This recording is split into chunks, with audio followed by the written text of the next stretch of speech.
السلام علیکم۔ افسوسناک خبر سے آگاہ کرتے ہیں، جہلم سے تعلق رکھنے والی مشہور ٹک ٹاکر مریم ٹریفک حادثے میں جاں بحق۔ جہلم سے تعلق رکھنے والی مشہور ٹک ٹاکر مریم ایک بدقسمتی سے ٹریفک حادثے میں اپنی جان سے ہاتھ دھو بیٹھی۔ یہ واقعہ اس وقت پیش آیا جب ٹک ٹاکر اور اس کا شوہر موٹر سائیکل پر سوار تھے، جب دونوں نے سرائے عالمگیر سے جہلم سٹی جانا تھا۔ جائے وقوع پر موجود ریسکیو ٹیم کی رپورٹس کے مطابق مریم کا کپڑوں کا ایک جوڑا دوپٹہ موٹر سائیکل کے پچھلے ٹائر میں پھنس گیا۔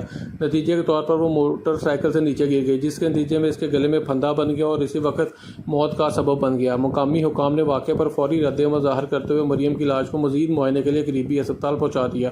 افسوسناک طور پر ڈاکٹروں نے پہنچنے پر اس کی موت کی تصدیق کر دی۔